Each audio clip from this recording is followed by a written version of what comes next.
Hi, I'm Janet Foster, Mental Health Services Coordinator here at South Carolina Youth Advocate Program. For many of you, you come to training for one day and we give you a wealth of information for you to go back into the community and provide services to our client. But you really don't get an opportunity to really understand what it is you're part of and kind of understand what in-home mental health services is. So what I'm going to do today is give you a brief overview of mental health services in-home therapy program, and I also want to let you know kind of what you're part of and let you see how you contribute to our organization. So if you would indulge me for a few minutes, I just want to take some time just to share that with you. Okay, so the first thing I want to share with you is a map of our state. So this is a map of our state, and this is how we look as far as therapists are concerned across the state. So as you can see, there are certain areas that we have a higher concentration of therapists.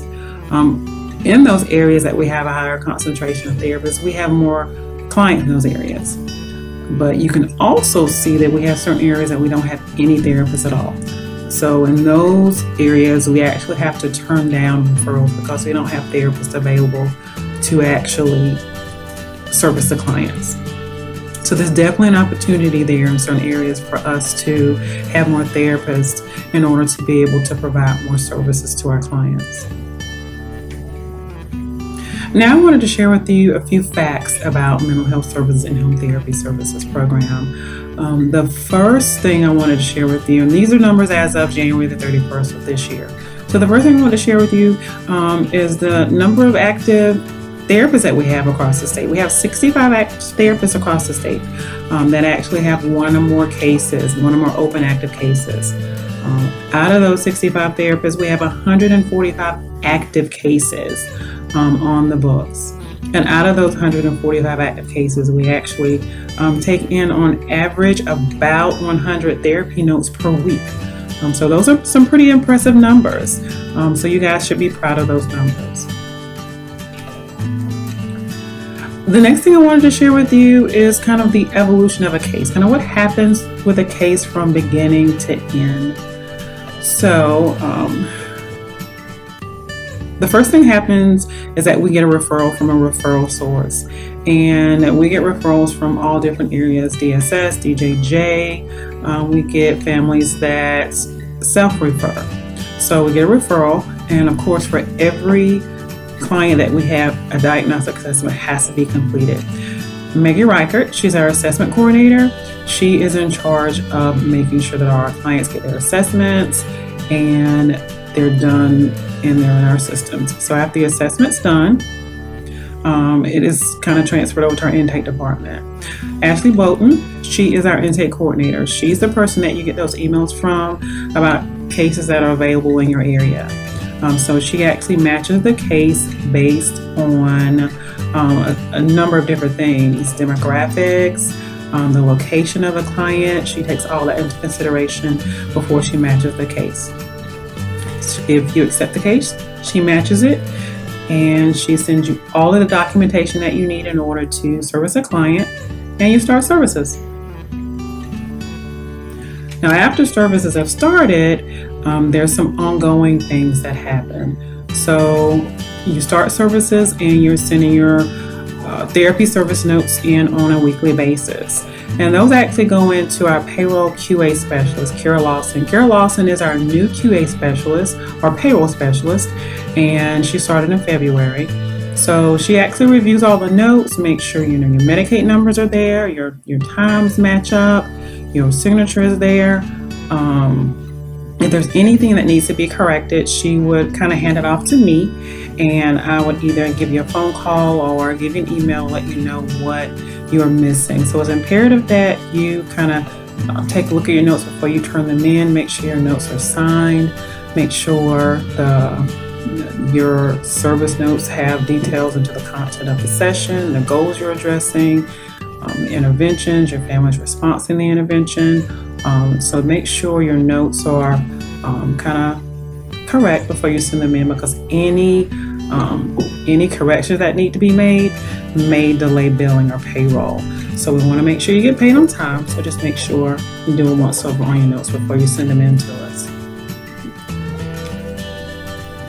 And just a few things to remember when you are working with a client. Please stay in contact with Ashley Bolton if you're having problems getting started with a case that you've been assigned. So if you've reached out to the family a couple of times, they've been non-responsive, you can't get any callbacks, give her a call or give her an email, and she can kind of go to the referral source or maybe try to facilitate that initial meeting. Now, once your services have started, you would work with me. So if you have any issues after your service is started, you can reach out to me. I'll be more than happy to help you. And please make sure that you are paying attention to your emails, because that's kind of how we notify you of any changes or anything that we need from you, or if services need to stop. We really rely on emails, so make sure you're checking your emails. And just a reminder, if there's any changes in the client status, if they've had a placement change, if they've had an address change, a phone number change, caseworker change, any updates that need to happen, please let us know. You guys are the eyes and the ears for us. And you know before we know most of the time. Not most of the time, but all the time. You know about the client before we know. So please make sure we know about any kind of updates that go on with that client.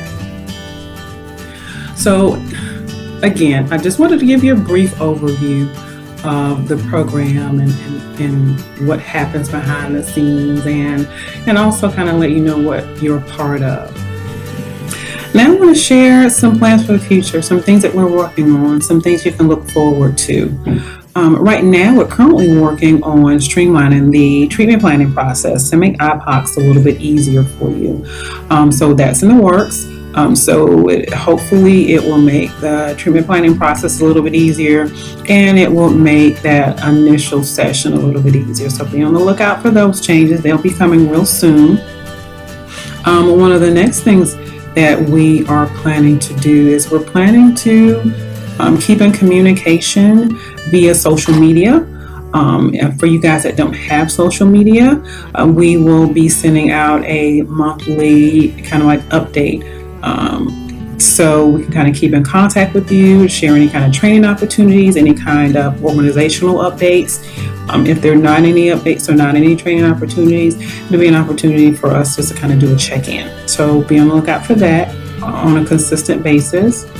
And the last thing is, I don't know if you guys remember at the beginning of the slide, across the state, there were some areas that we just don't have a presence, and we don't have any therapists. So we really want to do some work around increasing our presence in those areas where we don't have any therapists.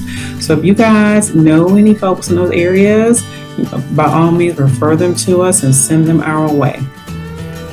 I want to take this time to thank you so much for the awesome job that you do.